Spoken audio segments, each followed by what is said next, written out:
I don't think you're ever satisfied 100%. I mean, I couldn't be anything but satisfied with the performance against Egypt because it was virtually flawless. But in every other game, we've felt that we can do better.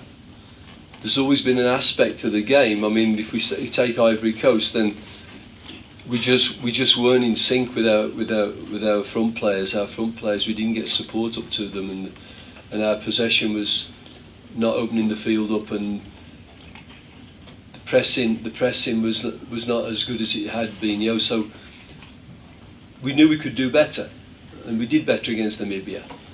That was a nervous game because the players knew that everything rides on this game. We need a win. We need 3 points.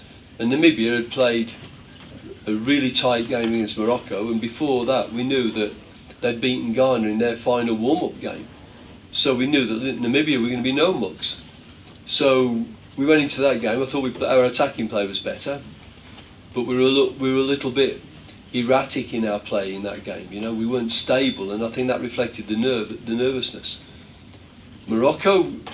I just thought that if we'd have been more on the front foot against Morocco, we allowed them to gain momentum, and it was an even game that suddenly they had momentum and they hit the crossbar, and then we were sort of looking at the clock a little bit, thinking, well, 0-0's not bad, you know, and so we came off that one, and a late goal. We weren't really happy with that, and then Egypt, and then Nigeria, and then you're looking at Nigeria saying, you know, we could have penetrated more, and we could have opened the field more, and it could have looked like it did in the second half, the whole game, and I think we'd have broken them down in that case.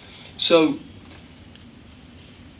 the players are aware of the fact that they've got stuff to work on, but I think when we ask the question, are you satisfied, I think that's got to be a bigger picture than just looking at one game and say, oh, the attacking play in that game wasn't very good. I think you've got to look at the bigger picture, and you've got to say, like Dean said, the development of the squad, the development of the team, and the development of the reputation of South African football.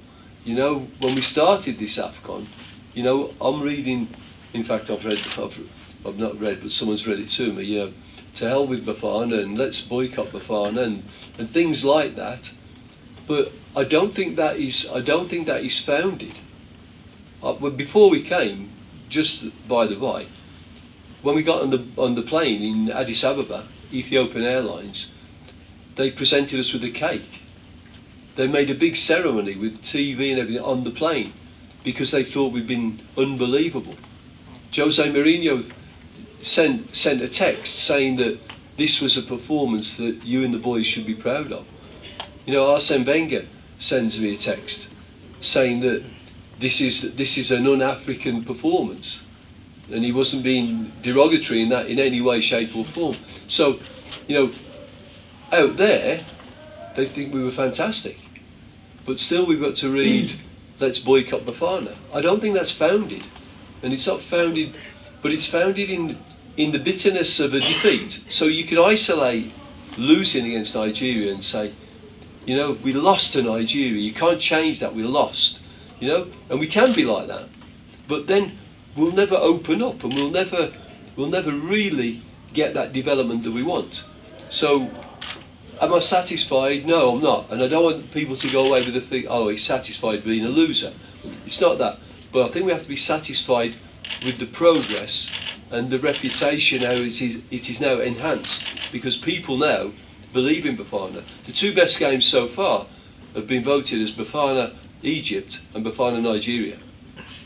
So even CAF are saying that, you know, this team plays good football, this team plays well. We can play better, and we can harness everything in South African football together with a solid structure.